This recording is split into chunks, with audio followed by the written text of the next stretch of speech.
Hello, and welcome to the panel, where we take a look at graphic novels and talk about their story, art, and everything in between.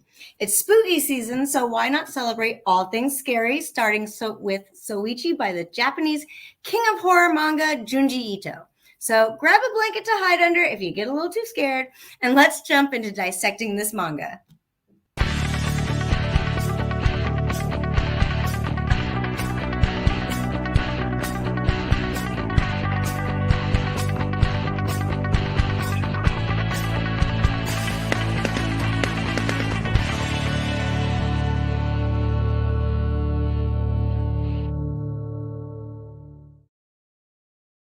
It's good to see everyone again. If you can't tell, I'm in a hotel room in Malta right now. So you got me live from Malta. But also joining me today from PREVIEWsworld, we have consumer marketing digital content editor Troy Jeffrey Allen.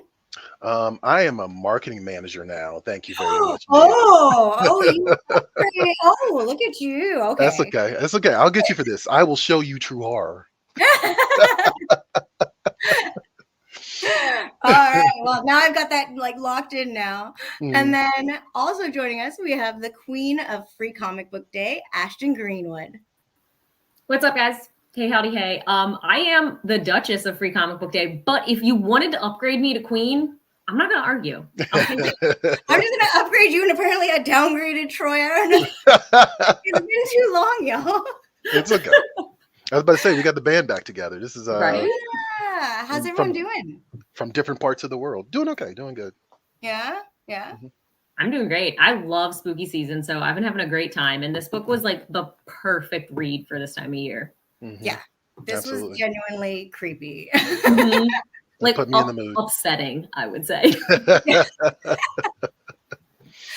Well, let's go ahead and kind of start getting into the show. Let's give you a summary. Let's give everyone a summary of the plot for Soichi. So Soichi is a really creepy kid, like super creepy. He hangs out alone, creating weird dolls that he likes to puncture with nails, setting off curses affecting everyone around him. Not to mention shooting nails out of his mouth. Like everything is just wrong with this kid. But through a number of related manga stories, we get a look into the horrifying life of living with a kid that talks to the dead. So did either of you already know Junji Ito before, or was this kind of like new author for you? I feel like if you're a comic book fan, you just like know of Junji Ito, even if you've never read any of his stuff. Like there's kind of no way around at least knowing who he is. So definitely was familiar with his name, and also Viz has put a number of his books in Free Comic Book Day and Halloween Comic Fest over the years. So I've gotten like tastes of it, but I've never read an entire book of his, like an entire piece of work. So this was my first time dipping into like the Junji Ito verse in like a to its fullest capacity. It was great. Like I said, it was scary, upsetting, unsettling. And kind of like my initial thought going into it was, for me, like little kids are super creepy because I was traumatized by The Ring as a child, which I think I've mentioned on one of our shows before. Yes, so my immediate first thought was like, this has too much like Ring vibes for me to come out of this unscathed. Mm-hmm. That's hilarious. What about you, Troy? I was about to say, I can attest that Ashton's not joking about The Ring because she has mentioned it multiple times in the past. I can think of at least 2 other times you've mentioned it before. No, yeah, this is definitely the first thing I've ever read by Junji Ito. I kind of have this thing where when something comes highly recommended to me, I'm a little hesitant, and so it kind of takes me a while to get around to it. And I think it's just because I don't want to be disappointed. And I was relieved that this lived up to its expectations. And we can get into that later, but yeah, like they call him the master of horror, and it only took a few pages before I realized, like, oh, okay, yeah, this is actually well earned. That title is well earned. Yeah. Mm-hmm. Yeah, I've read some of his past works, and they just stick with you. And then reading this one, I was just like going into it, I'm like, this is gonna mess me up. So you know what? Let's get everyone messed up a little bit. So let's start digging into this graphic novel by talking about the story.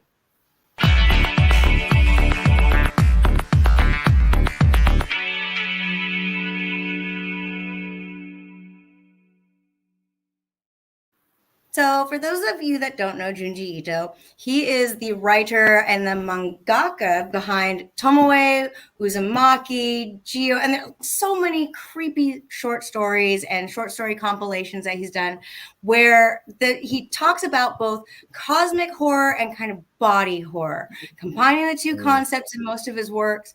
And he's also adapted Mary Shelley's Frankenstein, for which he won an Eisner Award for, and even had a cameo in Death Stranding. Oh, really? Okay, Yeah. I didn't know that.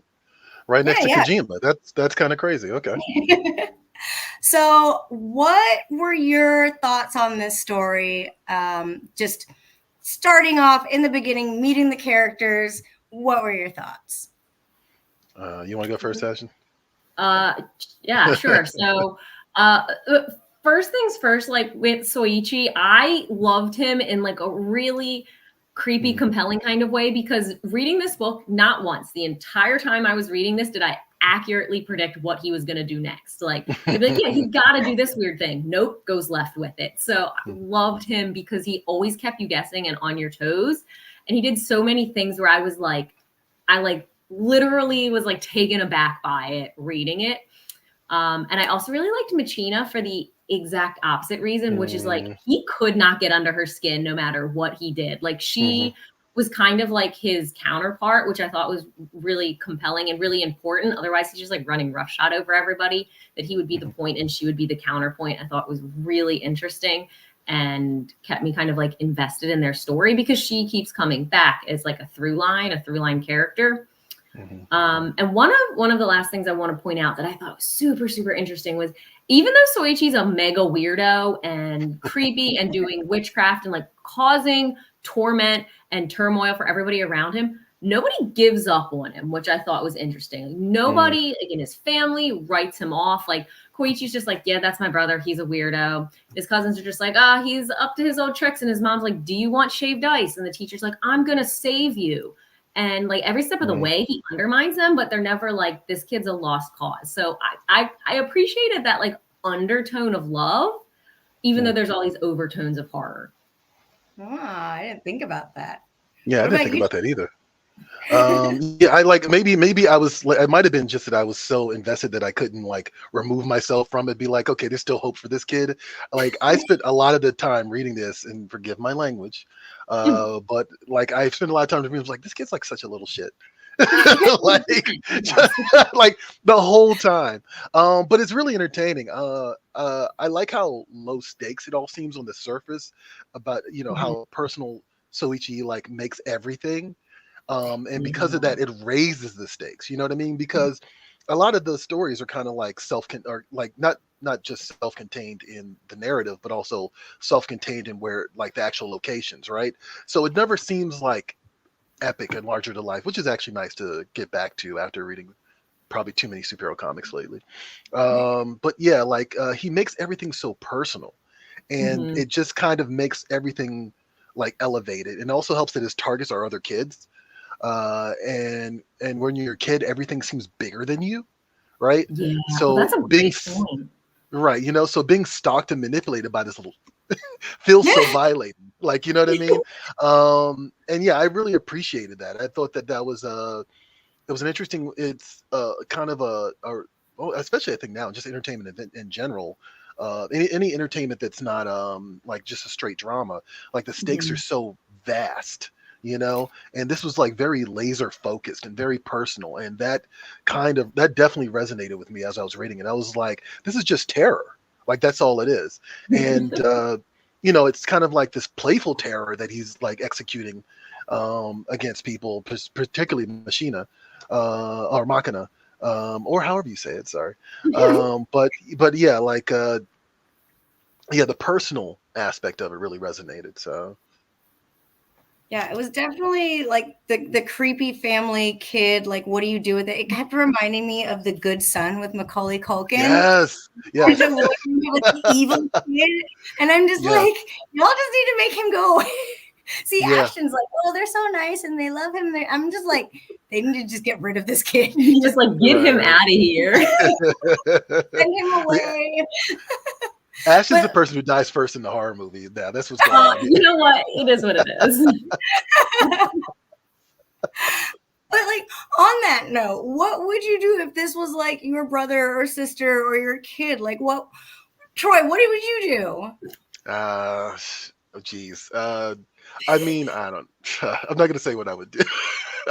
Because I feel like I like, I don't know. Look, I was raised in a certain era, so like when you start acting out, you usually got your butt whooped. Like that's really what it boiled down to. And you can argue about how effective it was, but yeah, there was a few times where I was like, God, the parents are so passive. Like, Right? yeah, I was just like, dude, come on. Like enough is enough. Clearly this kid is a terrorist. Like, come on. So yeah. That probably would have been my resolution after a while. Yeah. What about you, Ashton? For all of my the undertones of love and being unconditional, like I would be as far away from that person as I could physically possibly get myself. I don't want no parts of it. Don't talk to me. I'm not talking to him. Like I'm not involved, because I very much got the impression with Soichi that like as soon as you interacted, like done, you were done for. Because he's looking for a reaction, and if you don't get like you don't give him what he wants, like it just amplifies the outcome. So I am not engaging. Can I ask you guys a question? So when I was reading, the each story is like its own little like story, right? It's also each story is kind of self-contained, its own little short. And so knowing the book said Soichi on the cover, right? I read the first issue, and as I'm reading the first short story, and as I'm reading the first short story, I'm sitting there, I'm like, man, this kid is like awful. Like, this kid is a problem, right? And then we switch over to the next story, and the next story takes you away from their home, right? It starts off like away from the house of the family that Soichi is part of, right? And so while I'm reading it, one of the characters, and I don't want to give away too much away, but like one of the characters is like, walking home, and then like something happens, and then she ends up in Soichi's house, right? And I had a moment when I realized she was back in Soichi's house. Like, oh, come on, really? This kid again? And like, I mean, the kid's name is on the book, but like they did like Ito did such an effective job of making me like not anticipate what would happen next, but also not want someone to run afoul of this child. You know what I mean? That like my reaction was like, oh, come on, this kid again. So I just thought that was really impressive. I don't know if anybody else had that reaction reading the book. I did, but not during that wood scene. I had it with the teacher, Mr. Yanagita, where like he's like coming back every day and is like determined. And I'm like, why? Like literally like this kid again. Like, why would you invite yourself into that? Right. You have that I must save this child. I am the Superman of teachers kind of thing. Yeah, that was not going to work with him. So which one of the short stories was your guys' favorite? Ashton. I need to remember which ones they're called. Yeah, I don't remember the names. That's the only catch. Mine was Soichi's Happy Diary, because it was the first kind of taste you get of his weak points and him as a human. Because up until that point, he is literally just like a terrorist and running amok and like causing all these problems. And it doesn't seem like you can really do anything to stop him, and that there's not really anything he cares about, and there's no stakes for him. And that's the first look you get at his more human side and his crush on his classmate, and the way Machina can use that to undermine him kind of brought him back down a little bit and made him like just a kid again. Actually, you know what? I would go with that actually. Like, and I also like that they kind of set that up in one of the previous stories, where like Machina finds like a note he wrote to this girl. I thought that was kind of interesting. Yeah, so I would probably go with that. I thought that was, up until that point, I did think the kid was completely irredeemable, and I mean, by the end of it, he's still not really redeemable. At the same time, you know what I mean. But at the same time, you're sort of like, okay. Like, I guess he has human flaws in some way, shape, or form. There's a bit of humanity. He has a crush on someone, right? Yeah. But that also puts you on edge, right? Because you're sort of like, oh God, what's going to happen if this girl says no? Like, you know what I mean? Right? So, yeah. Like, all the I also had like, sorry, go ahead, Mia. No, go ahead. I also had like a super judgmental moment, and maybe this was like a trap I was supposed to fall into, where I was like, I know what you're about to say. this girl he has a crush on, like she's gonna be a weirdo, like she's gonna show up and be like his equal, and then she's like the cutest, like most regular thing, and I was like, oh, this is bad because she's gonna blow parts of him. Right. Oh, Yeah. yeah. No, I had the same thought too. I was like, I mean, I kind of figured she was going to be super cutesy because this was a manga. Like, I got to be honest with you. But Yeah. like, when she showed up, I was like, oh no, this is not. Yeah. You could definitely tell she was like the popular girl, and you're like, oh, this is way out of your league. This is way out. Like the definition of out of your league, right? Yeah. Now, Junji Ito has this way of like just having moments that stick with you, whether it's the art or the story. Was there a moment that you're just like, I will never forget this, and this is so messed up? And I'll go first. I got this one. I literally like post-it noted my book because I was like, I have things I want to come back to. And the blue post-it notes are like the most unforgettable parts. I only have 2 of them. And the first one was during the forest story when the girl wakes up and she's got the bite marks of the nails in her neck. Yeah. I was like, I literally was like, oh, like I gasped. That got me. And it was so gross. And then he talks about eating the shaved ice with blood. And I was like, I know he didn't. I know he didn't put that shaved ice. Like it literally got under my skin. And then the other one was with all of the like fake cloth dolls when the kid pulls like the piece of wood out of the fire to kill the female teacher, and then later there's like this guy sitting by the fire just like completely not even involved in this massive fight that's going on, and then later they're like, oh, that was the other teacher, he just was like sitting there doing nothing because he had no soul. I was like, that was him this whole time. Yeah. No, I mean, like, again, like, that's another element of just how, like, you know, everything seems big to you as a kid. So there's also moments where I'm like, is this real? Or, you know what I mean? But I also kind of had these, also, like the thing that came to mind was, yes, the nail holes in her neck, right? But then also the tentacles that, like, grew, that were the same as the ones that punctured, the nails that punctured Soichi's face. That definitely stuck out. And I remember kind of being at the end, and it was like, is that real? Like, you know what I mean? I was like, did that actually happen? But then I'm like, well, I guess I was like, well, we're in this weird hyper realistic reality, so I guess it doesn't really matter, you know, and it all works. Yeah, I think, you know, the one thing that also stood out to me, I don't even necessarily think it was, I guess it was kind of like a little bit of a horror element, was the doll, like you mentioned earlier, Ashton, the straw doll. And, you know, sometimes sometimes I was about to say manga, sometimes manga can be, forgive me for saying, like, actually, it's so specific to Japanese culture, which is understandable, right?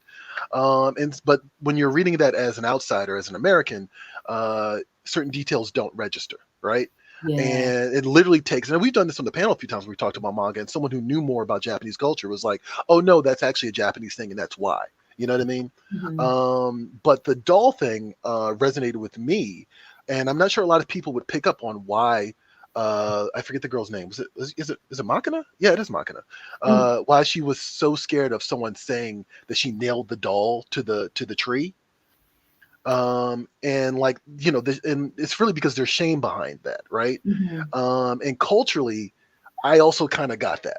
You know what I mean? Like, it's a doll being sort of like an effigy almost, and that's you know. And then the last thing she wants is people to go back, is for him to go back to anybody, either back in the city or even in the house, and be like, she nailed this doll to this thing, and she's considered like cursed or a witch or something like that. You know what I mean? Like, that was one of those things where it's like, okay, culturally, I understand what this is. So that kind of really, again, resonated with me in a way that I didn't expect. That's an interesting point. I didn't even think about it. That is really interesting. Yeah. But I mean, speaking of the nail thing, that was mine. Like when he gets the nails through his cheeks, and I'm just like, oh no, like what's he gonna do in retaliation? I was just waiting for like something horrible to happen to her. And then he was just like, it's okay, I'll get you back later. Right. Which in and of itself is horrifying, though, like it not being an immediate response, and then you're just like waiting and waiting and waiting for what it's going to be. Ugh. Yeah, no, he had this like great way of just kind of like slowly weeding out the torture and like bringing it out of people. Ugh.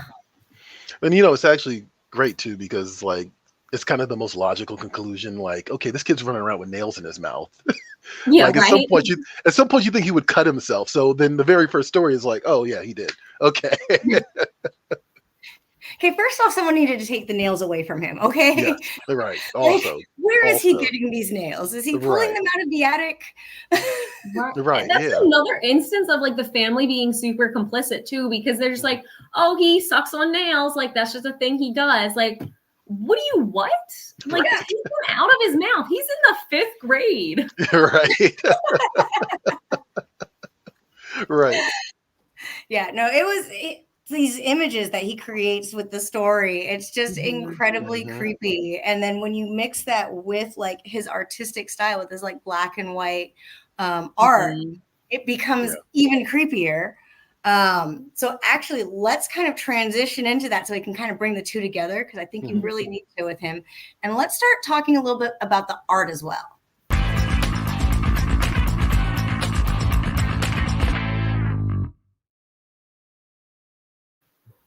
So Junji Ito has 2 artistic registers.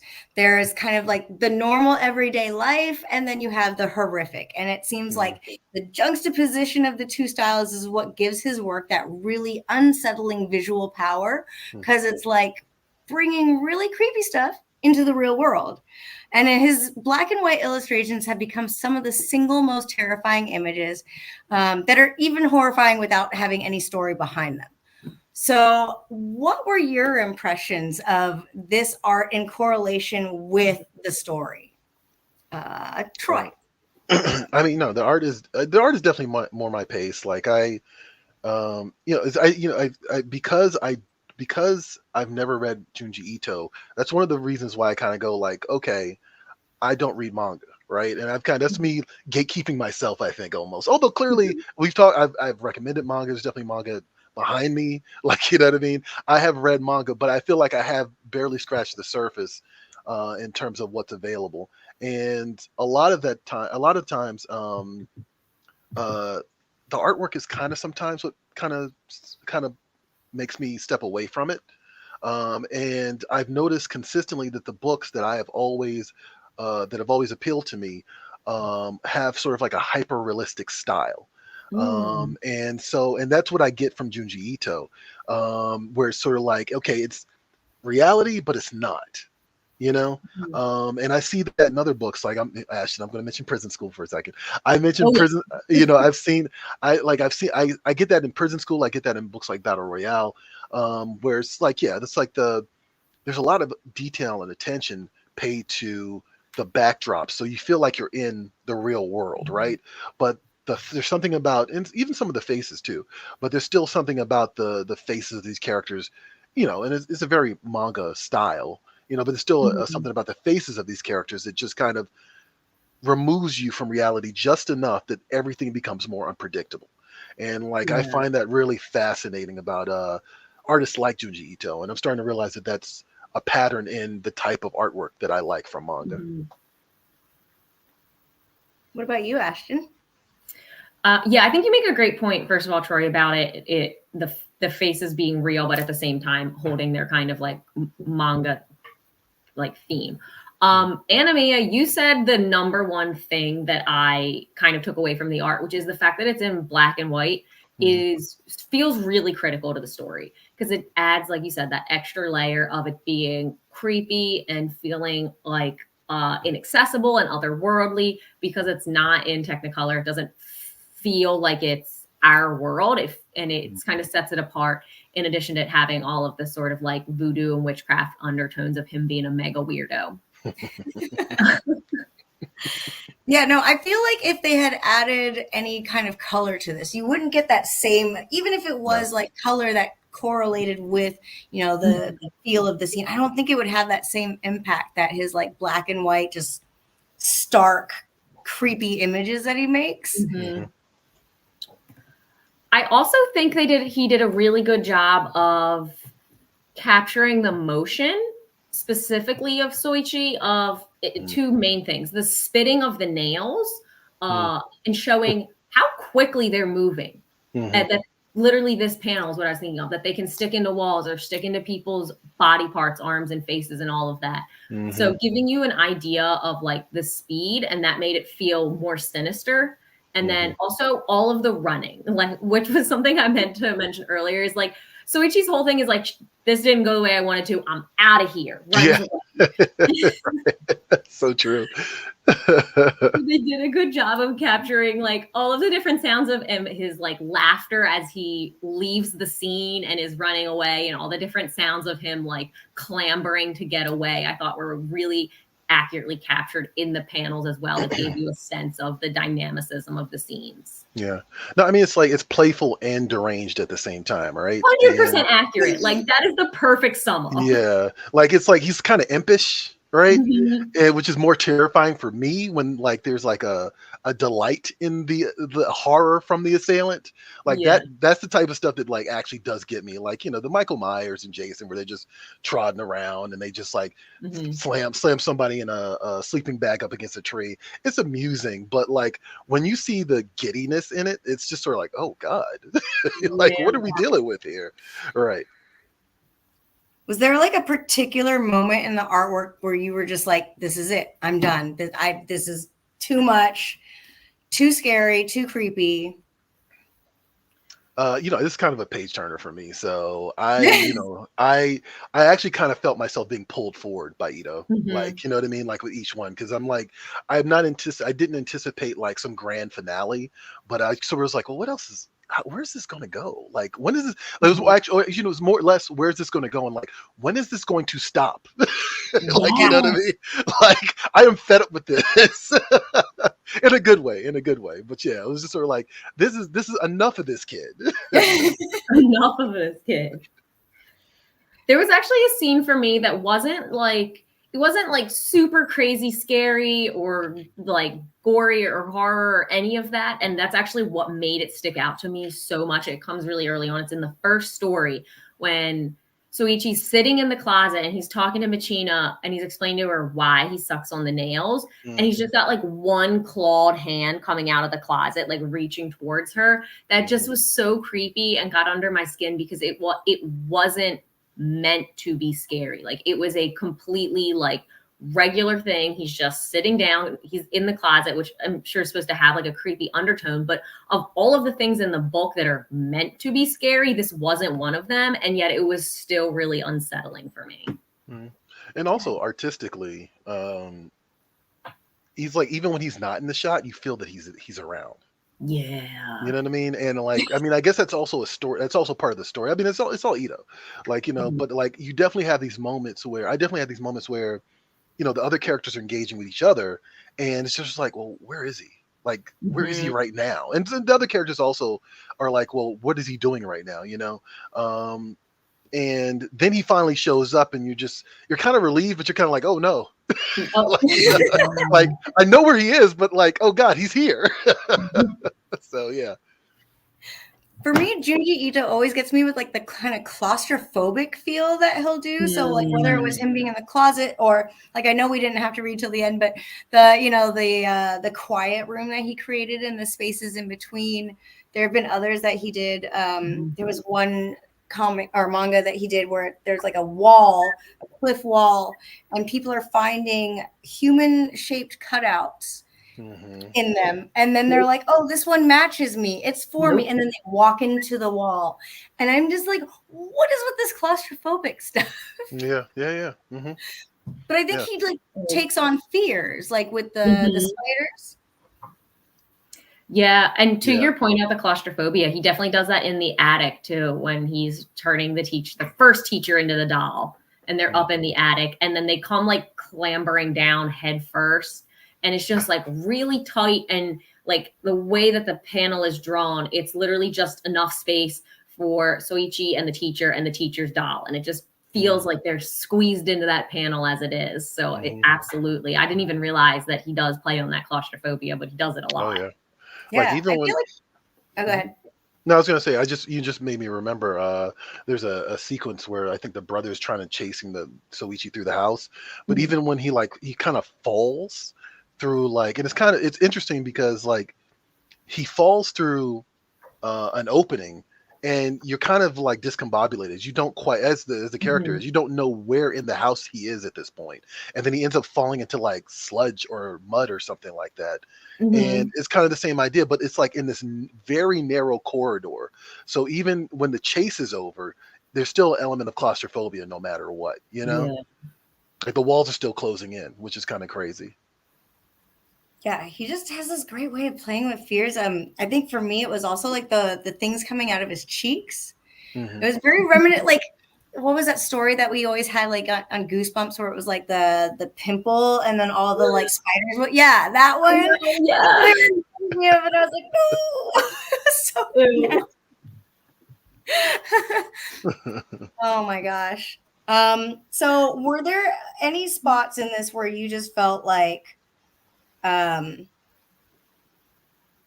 trying to think of what I was about to say. Sorry, it's 10 o'clock right now. Um, where I feel like he's always really good at matching the scenes with what's going on in the story and the art, and kind of having that imagery. Were there any parts in the book that you just felt like this is the epitome of like matching the art to a scene and it just coming together as one just panel that just you don't even need the story for, let alone, Mm-hmm.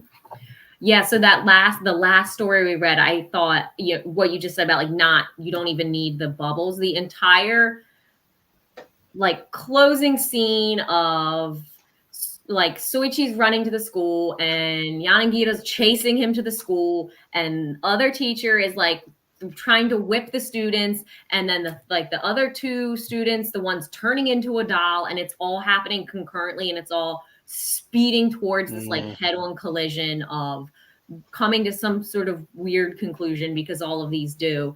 And even though people are saying things and sounds are happening, and like there's narration and dialogue, you don't even need any of it. Like you can completely skip all of the word bubbles and it still makes perfect sense, and there's still this like overarching feeling of dread and movement of what this is going to lead to. So I feel like that panel upsetting. Yeah, right. I was actually I thought about the image of his head on a mosquito. Like I remember that. I remember that also kind of resonating, just sort of like, again, just the unreality. Oh, but Riley's on it today. He's got all the panels. Yeah, but like the non-reality of it all, right? Yeah, just sort of just that element of, I'm like flipping through it as I'm talking. Um, yeah, that element of, is this real? Like, can he really curse people? Like, you know what I mean?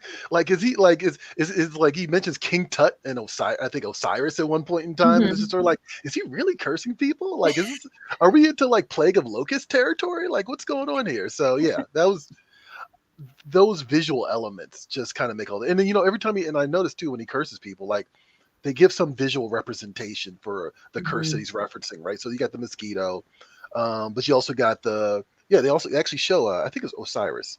They actually show Osiris, like while he's talking to Machina and like telling her, "I'm going to curse you," and like he references King Tut at another point in time, and it's like, yeah, like with the mosquitoes, right? Yeah, so yeah, those visual elements just kind of, again, just enough to make you go like, "What world am I in? Am I?" Or it's just a lot of that throughout the book, and I think that's a real skill. I think for me, it was like when they go back into the school and you see the other kids who have no idea what's going on. Like at least they have kind of an understanding of what's going on, but then they see like the principal and the teacher as dolls, and she's been set on fire. And Yeah. I'm kind of like wondering what these other kids have got to think of Soichi and what's been going on. If they even know. And again, That's a great point. Like, are they aware that he's like cursing people and creating problems, or are they just like, oh, that's the class weirdo, like don't talk to him? Like, what is the level of it? Because he does seem to be very, very intentional with his targets. Almost like like he's been bullied, right? And then he's like, but again, like you mentioned, I feel like everyone was kind of too nice to him, right? Not enough discipline. No, Right. again, the good son, just off him. Yes, yeah. It's so funny you mentioned. Oh, well, I'll say this later because, like, you mentioned the good son, and I literally had my notes had the good son. Macaulay Culkin's with the good son. Yeah.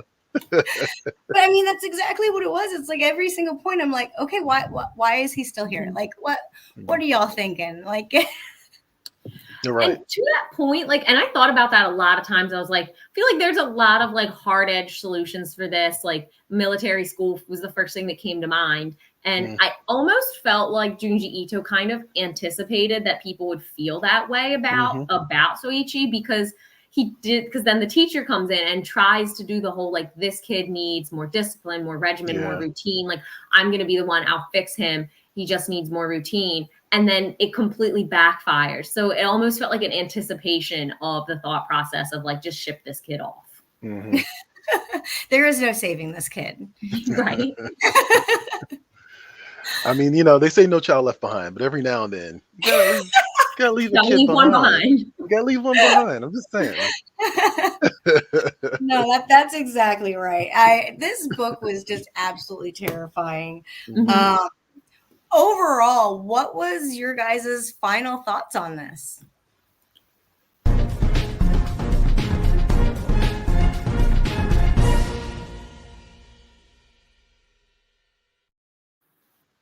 Like, how are we feeling overall now that we've finished this?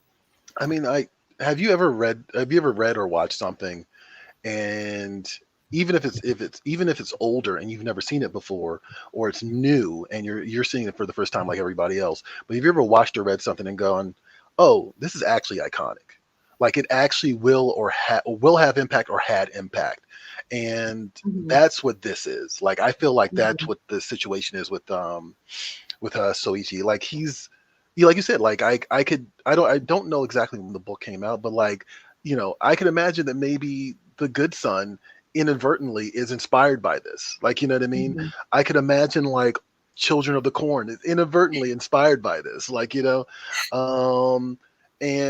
yeah, I just, again, like, when I've never read Ito before. I've been hearing about Ito for years and years. People have been telling me to read his stuff. And now that I've actually read something by him, I'm like, I get it. I totally understand it. Like, it's there's an iconography in the terror elements and the horror elements of this story, and you get why he's a master at it. Like the same way Hitchcock is a master. Like, you know what I mean? Like, I read this book and it immediately makes me think of the shower scene in Psycho. Like, you know what I mean? Where it's just like visually, it just has impact. Like, you're not going to forget this stuff. And like, when somebody mentions Ito to me, I'm going to think about the nails in the cheek. Like, you know what I mean? Like, that's the first thing I'm going to think of. I don't even know what Junji Ito looks like. I'm going to think of this. Yep. I don't even know what he looks like. Actually, I do know what he looks like. But the first thing I'm going to think of is like freaking Soichi turning around, pretending to cry because he's got nails like protruding from his cheeks. Like, Yeah, no, seriously. What about you, Ashton?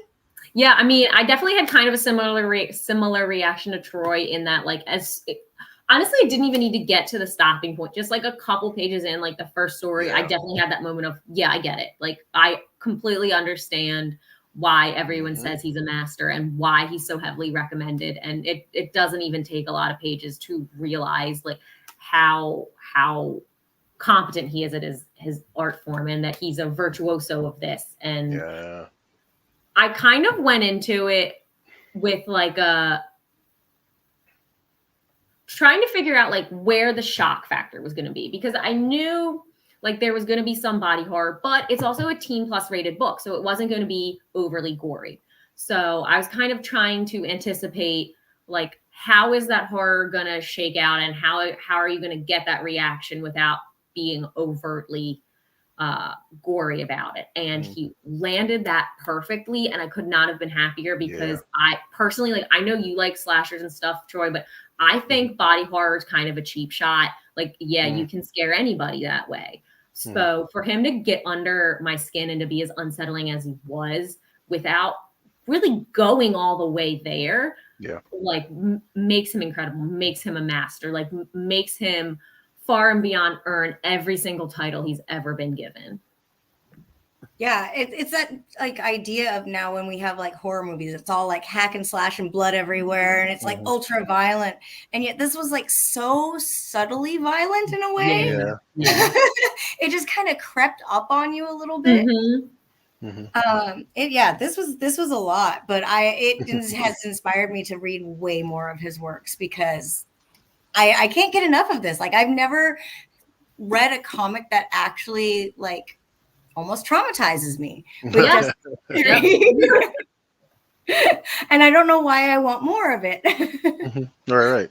No, I mean it's I mean I do like slashers, but like I do really the stuff that really sticks out to me is terror. Like, you know what I mean? Yes. And so to me, something like The Exorcist is terror. Like, Right. And yeah, I just see that all over Ito's work. And just like you, Ashton, like the first couple of pages, like the minute they said he sucks on nails because he says low iron, I was like, I don't even know if that makes sense, but I immediately got the appeal and brilliance of Ito. I was like, as far as explanations go, that's a great explanation to just get us to where we need to go. Right. So yeah, I just immediately got it just off the bat. Are y'all inspired to read more of his works now? Yeah, absolutely. Yes. Yeah. All right. I think this is one of those ones that will just anyone. But also because of this, what are some of like the suggested things that you would, suggest to other people? I'll say so. Another book that has been suggested to me that I'm going to say that I plan to read, right? After reading this, because it made me more curious about this other book, is a book called Drifting Classroom. It was something I was told I should read. I was told I should read this years ago. I actually got the copy and never read it. And so it's kind of mostly a proximity thing where it's like, okay, when I'm done with this, I can literally go over here and pick this up and start reading this to kind of see the different approaches to the horror genre that you can get in manga, because I haven't read a lot of horror manga, so I'm gonna give that a shot. And the other thing, I'll wait till Ashton gives her recommendation. Okay, well I have two, so go for it. You always have to. Got a lot to say. The first one, similar. Do you say Archie? Oh, I said overachiever. Oh, I thought you said Archie. He's like, I do have an Archie recommendation. I do. Okay. Which I'll get to in a minute, because my first one is similar to what Troy said, which is a book that I feel inspired to read having read this, which is A Walk Through Hell. It's not manga, but it is horror comics, and I don't have a lot of experience in horror comics, but I know that it is highly recommended. I know it's really popular, and it's been on my bookshelf for over a year, and I'm like, I'm going to get to it. And now I feel like I have to, because I just got a taste of how good horror can be in the comic book genre. And then my second one is an Archie recommendation. I will literally recommend this book until the day I die, which is Jughead the Hunger. Not because there's a ton of overarching themes and it's not manga either, but for the simple fact of that is one of the only other books that I've endlessly had moments of, I'm sorry, what just happened? Like, wait, what? Like endlessly just like things coming out of left field that you're like, that made no sense, but I'm going to roll with it. So similar in that way. I don't know. Did anybody else watch? So in anticipation of this episode, actually, first of all, we did an episode about A Walk Through Hell. We read the entire book. So definitely check that out. But also, in anticipation of this episode, I ended up watching the Junji Ito Maniac, The Tales of the Macabre on Netflix. And I didn't watch the whole thing, but I did watch the Four Walls episode, which is actually the Soichi episode. And so I would say, like, give it a shot if you just kind of want to, especially with Halloween coming up, you can just have it on the background, kind of like I did, and just kind of watch the different avenues that Ito provides for horror. I will say, this is kind of the curse sometimes of seeing adaptations, right? Not the voice I had in my head for Soichi, and so that was a little off-putting for a second, but at the same time it's still interesting to watch. And also, of course, the artwork's not actually by Ito, so it's a little bit different in that respect. But I would say, yeah, give it a shot, check it out. I'm definitely going to watch the rest of them after this. Yeah, there's so many great like stories that Junji Ito has, and the fact that like Netflix made this, show where we can actually see his works live, is spectacular. But I still feel like the book is much scarier. Mm-hmm. Oh, Mm-hmm. I mean, Like I I watched the Netflix, and it was just it was great. It was good stories, but there's something about like the black and white and like the story and the pace that you can kind of set yourself that super creepy. Yeah, I kind of wish that the anime had dedicated itself to being like drawn in the style of Ito. Like, you know what I mean? They kind of don't really do that. At least the one episode, the one episode I watched. So we'll see. I'll watch some more.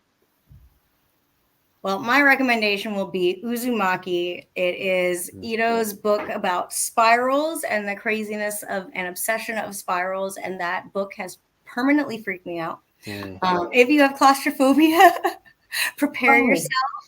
But it's really a mind twist, which is what I love about it. No, actually, you mentioned, you just made me think of something in terms of the claustrophobia, but also it's just the design of the panels. Like the panel design is really tight. I don't think there's a lot of splash pages in this book. Like, you know what I mean? It's a lot of boxes. And I think I think the only splash page is the opening chapter graphic that accompanies every story. But like, they're very pristine, very sharp boxes that these panels are in. There's not a lot of, he doesn't break the panel. Like characters don't come outside of the panel. They're in the panel. And I think that's very deliberate too. Oh, that's a really great observation. Yeah. I just feel like he's thought of every aspect in order to make it have this feeling that he's wanting you to get. And it's just, he's so good at it. Yeah. Oh, I'm glad I got to read this book with y'all. Yeah. I remember this was at the top of your list of like stuff you wanted to read this season. So yeah, I mean, he is the king of horror, and now y'all have experienced that, and I'm glad that you guys are hooked. I actually am happy to hear that you recommended Uzumaki because it was on, like, we were doing a March Madness style bracket on the Halloween Comic Fest page, which if you want to vote for your favorite horror comic, you can go do that there. But one of the books in there was Uzumaki, and it got a lot of votes. Everyone was real excited to see it in there. They were like, this is one of the best horror books I've ever read. So I kind of was thinking like, okay, maybe I'll need to try my hand at that since I'm reading Junji Ito right now. Maybe I can add it to the list. And now that it comes highly recommended by somebody I know and whose recommendations I trust, I feel like I have to. Yes. One of us.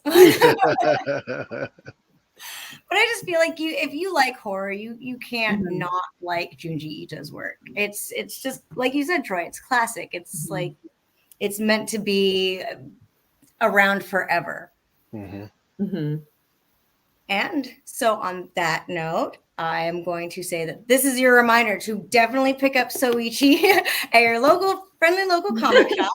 And if you want to find a local comic shop near you, head on over to comicshoplocator.com. And do we have any plugs from y'all? Maybe Ashton, something from Halloween Horror? Yeah, so I got two plugs, actually. The first one is Halloween Comic Fest has been going on all month long, celebrating the best in horror comics. So we're getting ready to wrap up here shortly, but we are voting on what we think is the best horror comic, and it's come down to some heavy hitters: Harrow County, Hellboy, Tales from the Crypt, a couple other big ones. So keep an eye on the Halloween Comic Fest social media pages if you want to vote for your favorite horror comic, the best in horror comics. And then secondly, if you want to come hang out with me all year long, you can find me at Free Comic Book Day on Facebook, Twitter, and Instagram. And next month, November, we'll be announcing the lineup of the Free Comic Book Day books for Free Comic Book Day 2024. So you're definitely going to want to be around for that. Exciting. I'm going to do a list of shout outs. How about that? You can follow me at TJA Comics. That's pretty much on every platform, right? And I did a horror comic. It's coming out next year and I can't talk about it yet.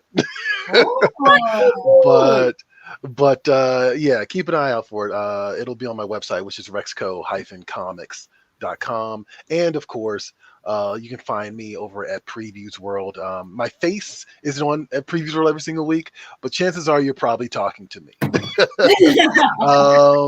We're going to be shifting our video content in the future. So yeah, there'll be a little bit more of me, a little bit more Natasha, some guest appearances by Ashton, of course, and Amia, brought to you by the panel. So definitely check that out. Well, thanks for joining me, you guys. It's been too long, and I'm so glad that I got to see you and also talk about comics with you, because definitely been too long. So I really appreciate you both being here. Thank you for talking scary stuff with me. Anytime. Yay.